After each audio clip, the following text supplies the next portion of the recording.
Hi everyone, my name is Jacob Pacifici. I'm a 6th grade teacher. I was assigned Vygotski's social interaction theory. It's a very interesting theory, and I think it's something that we see every day in our classroom.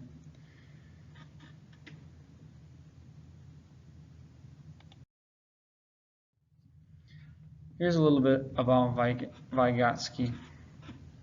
He was born in November 1896 and died June 11th, 1934.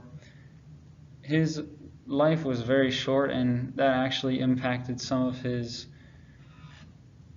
theories because his work was cut short.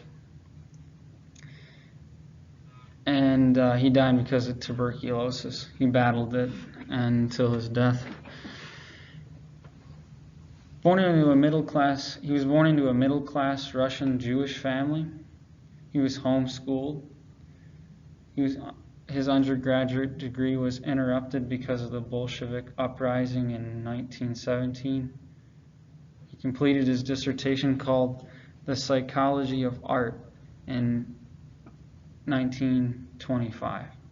He married and had 2 daughters, received an invitation to become a research fellow at the Psychological Institute in Moscow.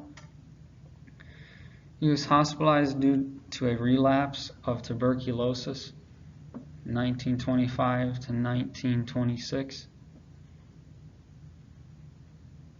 His main psychological focus was in primal psychological functions, which just means he specialized in studying child development.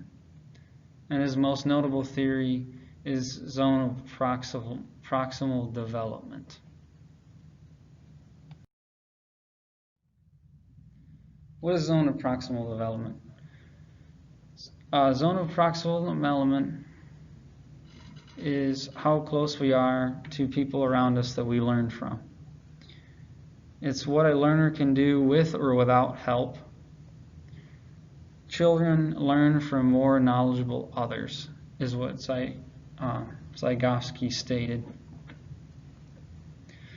So if you look at the picture on the right, it says current understanding can work unassisted. So that's the goal eventually for our students, is to reach that point. But first it starts out of reach, and then it steps into the zone of proximal development, where learners learn through scaffolding until they attain mastery. Proximity to peers and adults affects cognitive ability to solve problems independently.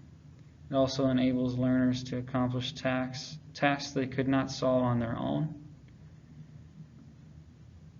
CPD also stresses the importance of observing what learners can do in a group.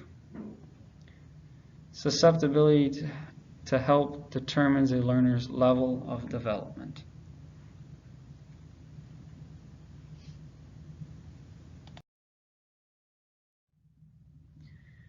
Here are some examples of proximal development. A child is struggling to learn how to read. By working with the student to teach how to sound out words and use other recognition strategies, the child can learn to read. A student can perform simple addition when working with a teacher or parent, but is frustrated when performing the task alone. By guiding the student to use tools and strategies, and by asking questions about why he or she uses the strategy, the student learns to fortify knowledge and eventually add independently. And more examples can be found at the link below.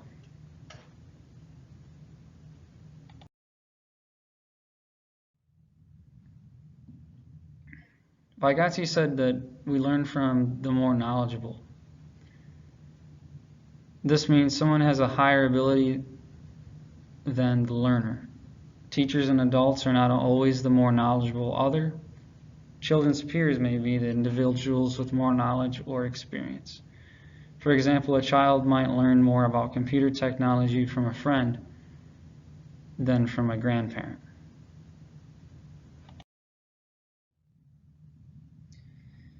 Here are a little bit of differences with Piaget's theories and Vygotsky's.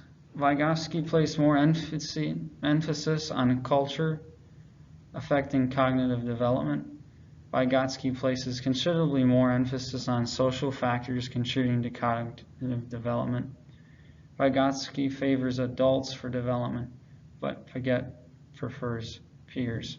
And then if you look at the picture there, I have some side-by-side comparisons that you can view.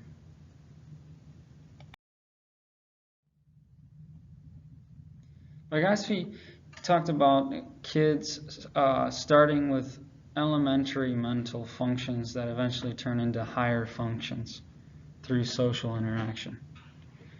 Vygotsky claimed that infants are born with 4 basic abilities: attention, sensation, perception, and memory.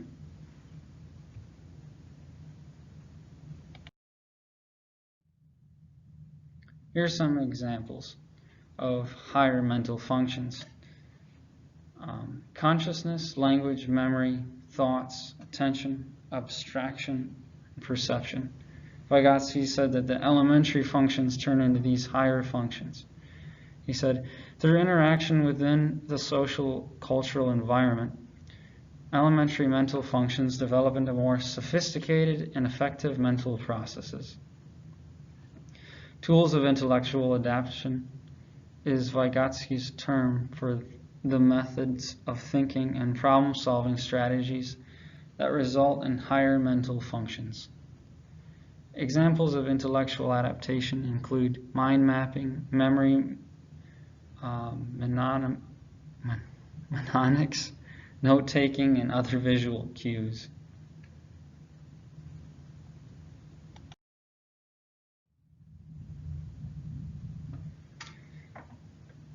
Here's some evidence for Vygotsky and the ZPD.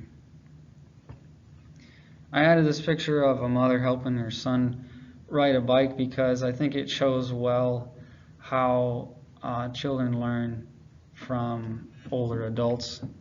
That demonstrates his theory. They did a study on his theory by says some children could play with their mother in small situations before they attempted it alone, while others could work on this by themselves. They found that those who had previously worked with their mother showed the greatest improvement compared with their first attempt at the task by themselves. And that's the link to where I got the study from.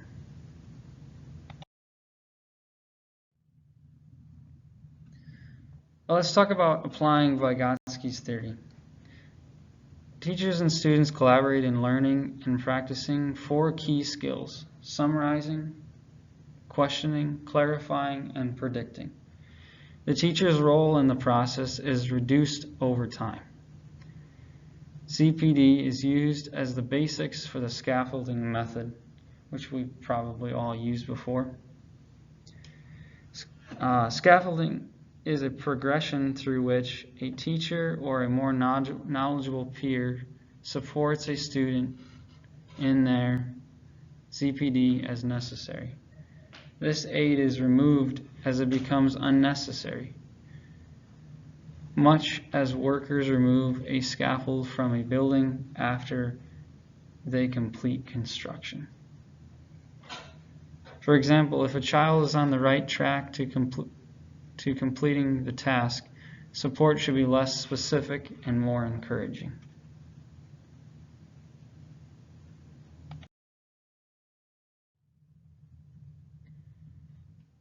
Here are some criticisms of Vygotsky's theory. Keep in mind, because of his short life, most of his theories were incomplete, but as far as his main theory, there's a few criticisms.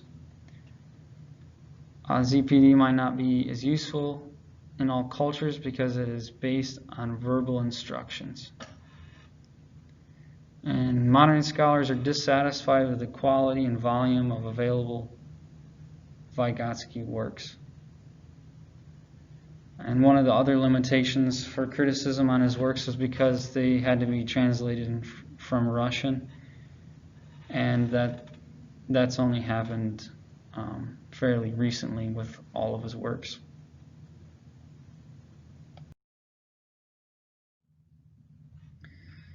Here's a notable quote to wrap up. Vygotsky said, "The most significant moment in the course of intellectual development, which gives birth to the purely human forms of practical and abstract intelligence, occurs when speech and practical activity, two previously complete independent lines of development, converge."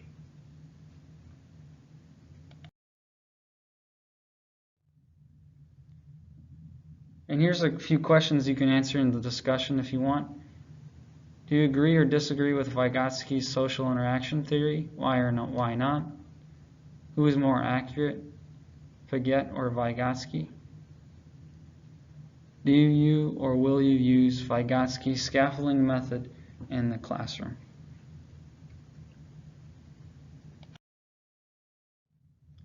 And here are my references.